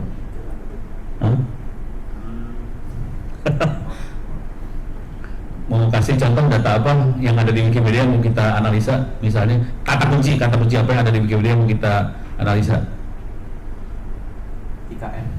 IKN bagus. Sensitif gitu. IKN. Oke, kita search artikel di Wikipedia yang ada kata-kata IKN-nya. Oke, search. Dia lagi ngambil, udah dapat 2 artikel, 3. Saya akan bikin word cloud dulu ya, yang gampang.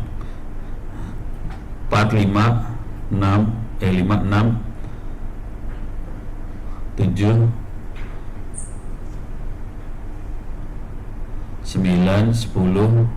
Ini sampai 25 artikel sih tentang IKN akan diambil sama dia. Cuman mudah-mudahan cuman IKN yang itu. Kalau ada 2-3 IKN, bingung dia.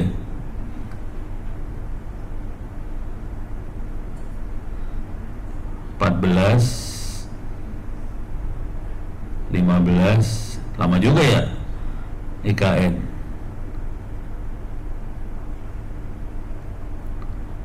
19, 20, 21.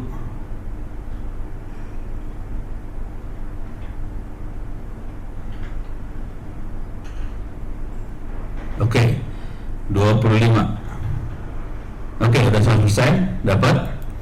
Oke, sekarang yang akan saya lakukan adalah ini saya langsungin aja, nggak mau pusing kepala, bisa dilangsungin aja. Saya bikin word cloud ini, problemnya juga gini aja bisa aja, kalau mau kayak gini juga bisa. Saya langsungin keluarin word cloud. Ini problemnya kayak gini langsung, udah. Oh, lagi jalan deh, bentar belum. Oh, ini lagi jalan nih. Lagi analisa semua yang ada ikannya, lagi ada analisa sama dia sampai selesai, baru datanya bisa dilempar ke sini. Ini masih titik, berarti datanya belum selesai dianalisa sebelah sini. Lagi di loading dari Wikipedia. 25 kebanyakan. Harusnya 10 aja kali IKN mah. Aduh, lama nih jadinya. Lama ya. Ini saya turunin bisa sih sebenarnya. Kalau mau cepat 5.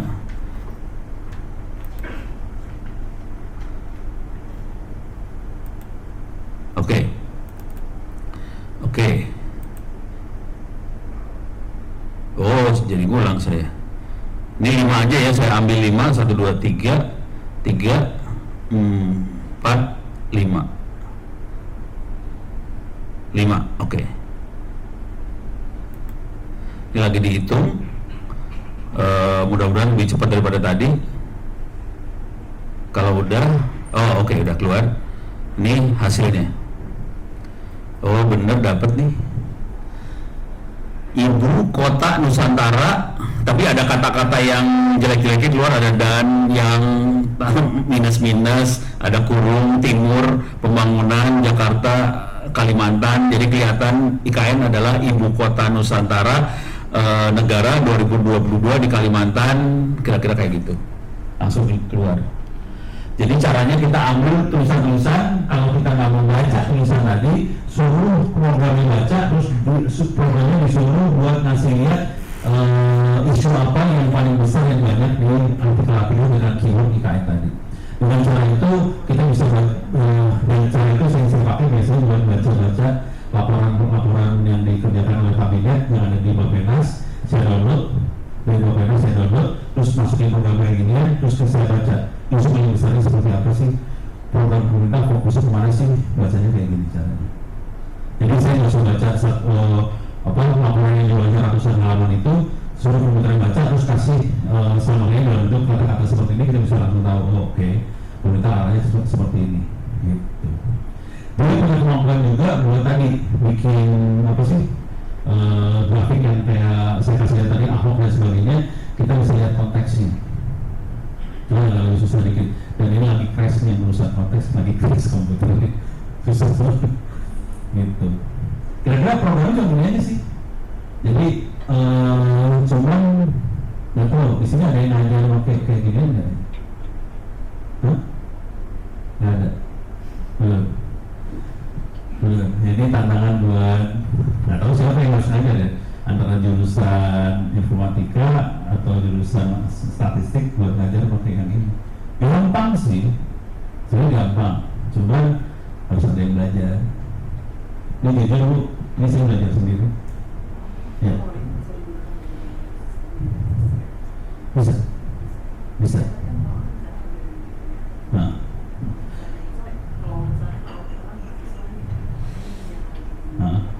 Ya. Jadi kalau ini kemudian dia bikin aplikasi, dia ada aplikasi buat baca Wikipedia. Cuman dia juga punya aplikasi buat baca file Excel. Dia ada buat baca file Excel. Jadi cara yang saya pakai, anak-anak suruh download komen-komen orang di medsos, masukin ke file Excel. Terus dia analisa, dia bisa baca file Excel sebenarnya. Bisa analisa. Kalau saya lebih global dari itu sih. Misalnya gini, saya kasih training dia saya kasih training gini caranya. Jadi saya bikin 2 kolom.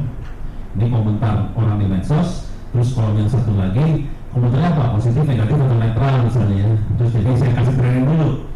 Kalau yang ini positif, yang ini negatif, yang ini netral, positif, negatif. Jadi ini kayak klasifikasi. Saya bisa bikin klasifikasi kayak gitu, positif, negatif, netral.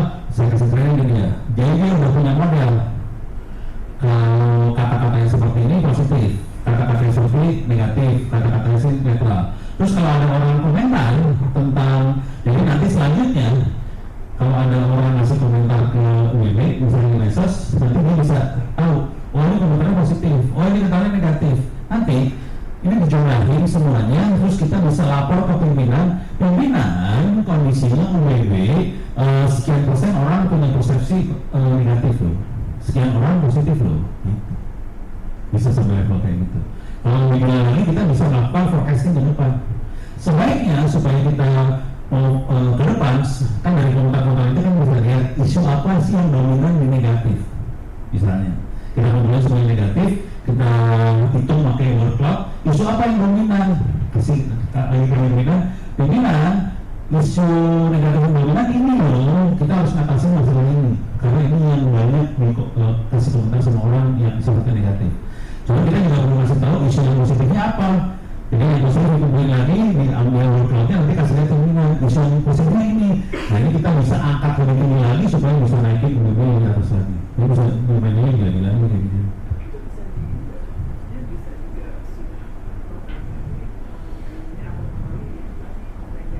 Enggak, ini bodoh harus kita yang program.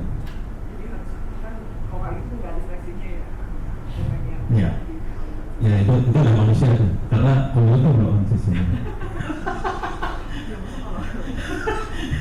Nah, ini kesalahan fatal banyak orang berpikir komputer itu pintar, yang namanya artificial intelligence itu pintar banget, kemudian masukin aja ke komputer semua beres. Kejadian nggak kayak gitu. Kita harus, ini tadi kan saya bikin program cuma 2 lingkaran doang ya, kejadiannya lingkarannya coba aja tuh. Paling, tapi nggak banyak banget sih, paling 4-5 udah jadi. Apa tuh?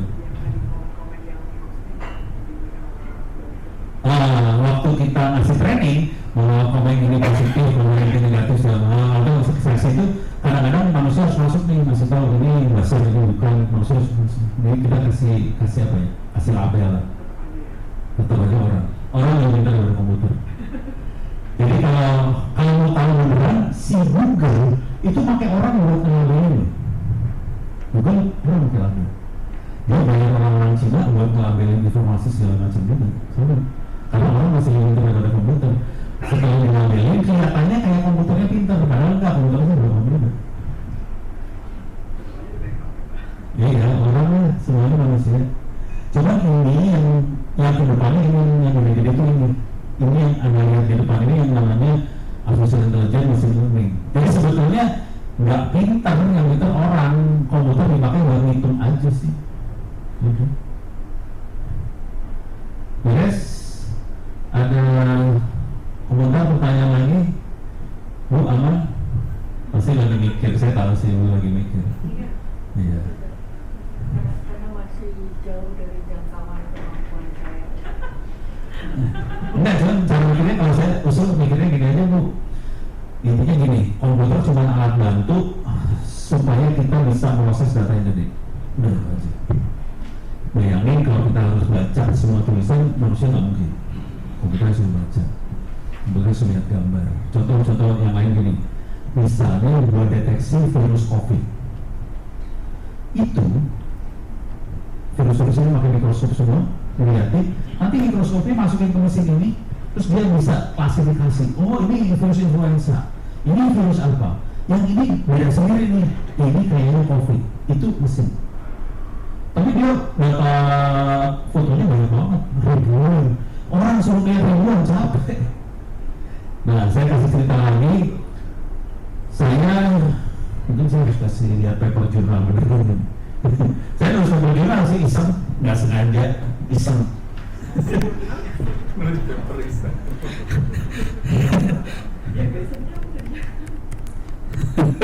Ini keisengan Ono nih, buat ngasih lihat aja keisengan saya. Masuk satu Indonesia Ono Jiteki nama jurnalnya Q2 sih dia. Ini dia Jiteki di UAD di Jogja Q2. Ini papernya saya ambilin, mana dia? Ini saya mana downloadnya ya? Ini dia. Oke. Saya akan download. Ini dia, download. Oke. Jadi satu Indonesia Ono Jiteki keywordnya. Satu Indonesia itu apa? Satu Indonesia adalah Satu Indonesia Award. Kita mau proses penilaiannya tanggal 5 besok. sedang berjalan. Sedang berjalan yang tahun ini ya. Mungkin saya harus kasih lihat juga Satu Indonesia Award itu apa. Oke, ini sudah 1000. Oke, ini udah papernya udah masuk. Ini papernya saya gedein. Oke. Satu Indonesia Award, saya kasih lihat dulu Satu Indonesia Award itu apa. Ini Satu Indonesia Award, di belakangnya ada Astra. Jadi Astra kasih duit buat nyari anak muda Indonesia yang umurnya di bawah 35 tahun tapi inspirasional, sangat inspiratif gitu ya. Saya masuk ke Satu Indonesia Award dulu. Ini Satu Indonesia Award biar kelihatan. Jadi cara berpikirnya kayak ini loh, kayak menilai ujian esai. Bayangkan menilai ujian esai tapi dilakukan oleh komputer, oleh mesin. Jadi kalau ada tulisan kayak gini nilainya berapa, tulisan kayak gini nilainya berapa. Jadi Satu Indonesia Award sudah berjalan selama hampir 13 tahun. Oke. Selama ini orang-orang masukin tulisan mengusulkan siapa yang dapat award, kemudian ada juri yang akan nilai. Ini jurinya. Ada yang cantik, namanya Dian Sastro, yang membuat saya selalu salah fokus kalau lagi pertemuan juri. Bener sumpah, langsung salah fokus. Parah banget nih Dian Sastro, parah banget. Terus ada Billy Boon. Kalau ini dari Astra, Pak Boy, ada Bu Dian, Astra. Juri yang lain, Bu Nila Muluk, Menteri Kesehatan dulu. Terus ada Pak Emil Salim, Menteri Ekonomi zaman Soeharto. Terus ada Pak Fasli Jalan, Asisten Menteri Pendidikan ya. Terus ada Bu Puni, ini dia bikin apa sih namanya, PLN listrik mikrohidro di kampung-kampung. Udah gitu ada orang rada gila satu, Ono. Terus ada Azul dari Tempo, ada Dian Sastro lagi. Jadi kita kayak gitu. Nah kemudian saya kasih lihat mana paper jurnalnya tadi teh. Mana jurnalnya tadi? Mana jurnalnya ya? Ini orange. Bukan. Saya nyari jurnal saya, lari kemana jurnal saya? Oh di browser ya? Oke. Ini ya? Salah. Yang ini ya? Oke. Jadi yang saya lakukan adalah saya membandingkan hasil. Jadi kan kita udah punya belasan tahun. Kalau tulisannya kayak gini nilainya berapa? Kira-kira gitu ya. Belasan tahun kalau tulisan kayak gini nilai berapa? Kemudian tahun yang lalu saya iseng banget. Saya minta dong ke anak-anak itu, minta dong arsipnya, arsip dari penilaian. Kalau tulisan kayak gini nilai berapa? Kemudian saya bikin modelnya. Kalau semua pakai orange ini loh, pakai orange. Saya bikin modelnya. Kalau tulisan kayak gini dapat nilai berapa? Saya dapat modelnya. Dari model itu, kemudian dapetin orang-orang masukin usul kan dalam bentuk tulisan. Terus saya pakai program ini buat menilai. Kalau tulisannya kayak gini dapat nilai berapa? Ini program yang ngerjain. Udah gitu, Pak Emil, Bu Nila, Dian Sastro segala macam kan nilai juga kan. Saya bandingkan hasil nilai mesin dengan hasil nilai manusia. Hasilnya kayak gimana? Hasilnya adalah ini. Ini ya, judge ini manusia compare dengan random forest prediction itu mesin found to be similar dengan error yang kecil. Itu. Dan di sini ini programnya saya masukin aja programnya, saya iseng banget, programnya saya masukin. Ini kalau lihat ini program orange banget. Ini orange saya masukin, ini orange saya masukin, ini orange saya masukin semua, hasilnya nggak beda jauh. Gitu. Ini program saya masukin, mereka nggak sadar bahwa yang saya masukin program. Dan ini saya ngerjain, kalau dilihat kan saya ngerjain sendiri. Kalau mau tahu ini kerjanya berapa lama? Ini bikin paper ini kerjanya seminggu, jadi iseng. Q2 langsung beres.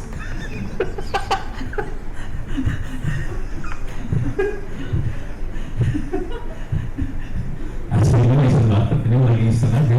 Kemudian ada data, terus kita coba itu Bunila Muluk, Pak Bunila, Pak Fasli, Pak Emil. Cepet banget kamu nilainya. Maaf lah, saya semua nilai. Mereka kan hampir seminggu, mereka nilainya seminggu. Bayangin harus nilai itu lama. Cepet banget. Paling berapa sih? 10 menitan, 20 menitan, selesai masukin itu, amuk. udah gitu saya ngomongin ngobrol sama Mas Gubernur Jurnal ya kan. Mas Gubernur saya nanya dong ke yang lain, bisa di newspaper ada nggak yang namanya dimasukin yang lain? Udah kalau itu pada ini kan, kalau sakit hati kan ya. Ya udah masuk sendirian, makanya kemarin tuh iseng banget. Ini mau kerja iseng, nggak ada yang serius. Jadi pakai programnya seperti itu yang saya kasih lihat, nggak ada yang istimewa, semuanya free. Yang penting dari ini semua harus punya data, itu aja sih. Dan datanya ini bukan hasil dulu ya. Datanya kan ada di anak-anak Tempo data apa sih, pusat data analisa Tempo. Mereka yang ngumpulin selama belasan tahun. Saya minta datanya dalam bentuk file Excel. Tempo untuk ngumpulin datanya butuh waktu bulan-bulan. Saya analisa datanya, bikin programnya itu saya bikin programnya setengah jam. Jadi udah datanya ngumpulin, ngerang programnya sudah jadi. Jadi yang paling sakit hati adalah ngumpulin data, dan itu Anda harus kumpulin semua di server tadi. Kuncinya di situ sih. Kalau udah ada data enak, kalau ada data kita pusing ngumpulin data segala macam. Udah gitu doang. Bagi juga enak. Dan kebanyakan kita suka nggak ini sih apa sih? Nggak telaten buat ngumpulin data. Datanya kesebar, taruh di folder ini, hadis mana, ngumpulnya pening kepala. Dan itu terjadi sama Tempo kemarin. Ya.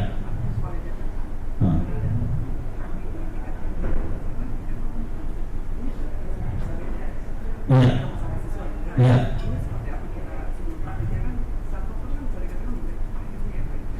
Ya. Kalau update datanya saya biasanya file bedain aja. Kalau update ya, file beda. Jadi data lama jangan di-delete.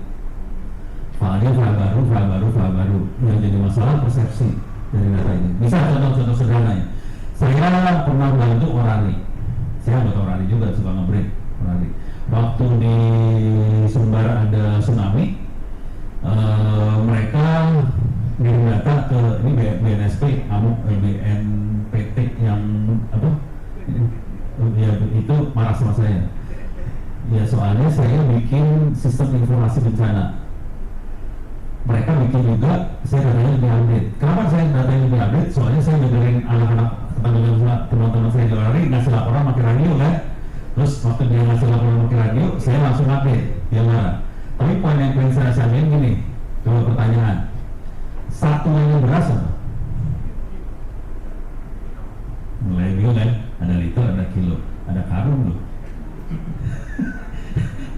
Itu mereka waktu ngupdate itu saya nak jidat.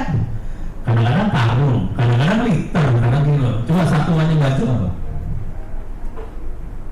Helai. Ada koli, ada kuning, apa nggak tahu lah.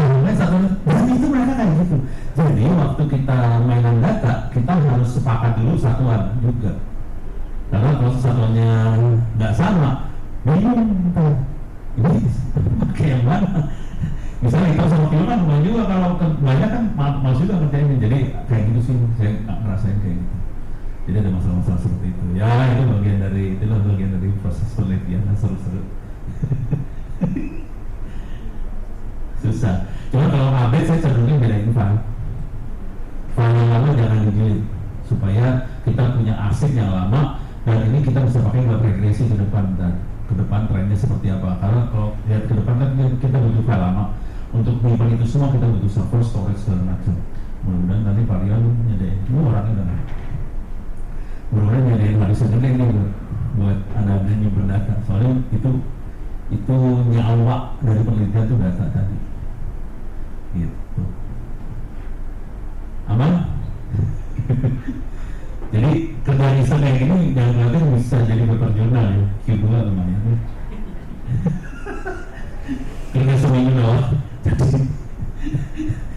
Kalau mau tahu cara nulisnya, saya juga bahasa Inggris nggak bagus kan, jadi nulisnya saya bahasa Indonesia dulu. Terus saya masukin ke Google Translate, terus terus masukin ke Grammarly, sama lah gitu, bahasa Indonesia, Google Translate Grammarly, udah gitu masukin ke email, udah serem lah. Terus ada tambahin kata-kata, this is for the first time. Kan saya nyari di referensi itu, ada nggak penjualan menyamakan disebutnya? Nggak ada. Jadi ngomongnya enak kan? This is for the first time. Kayaknya pertama kali, kayaknya keren banget padahal sih kalau tahu mah ketawa-ketawa isinya.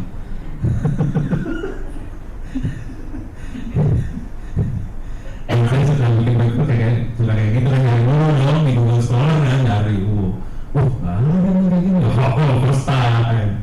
Padahal sih gombal banget, malu.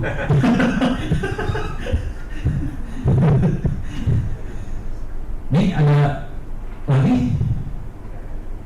apa? Mungkin Pak ininya hilang soalnya. Baik mau baik nggak? Nah, pertanyaan bingung soalnya saya juga lagi bingung. Katanya mau break ini. Tapi ini jam 12 ini mau break terus balik lagi apa gimana?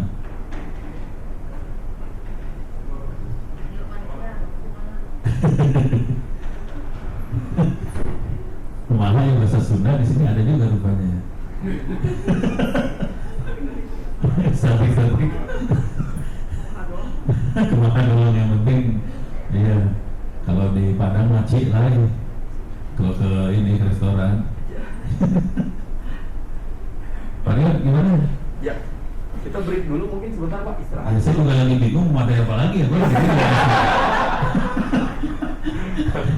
Saya lagi bingung materi apa lagi nih, gue bingung.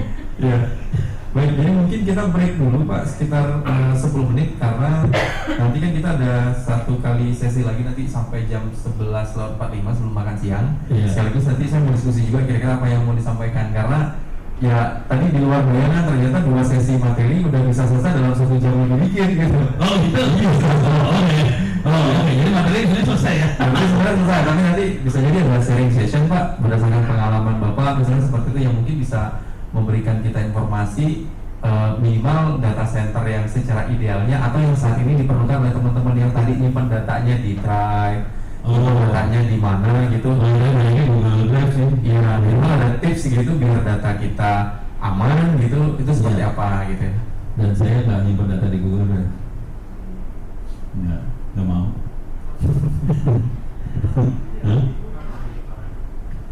Kenapa? Penasaran ya? Penasaran nanti kita break dulu Pak. Nanti habis ini baru sesuai petunjuk. Oke, baik. Mungkin kita break dulu ya, Bapak Ibu. Kurang lebih sekitar 10 menit. Nanti tadi memang sebenarnya sudah nggak ada lagi. Tapi minimal bisa istirahat dulu. Yang mau ke toilet silakan. Insya Allah nanti kita mulai sekitar jam 10.54 ya, atau kurang lebih sekitar 10 menit lagi dari sekarang. Siap. Terima kasih.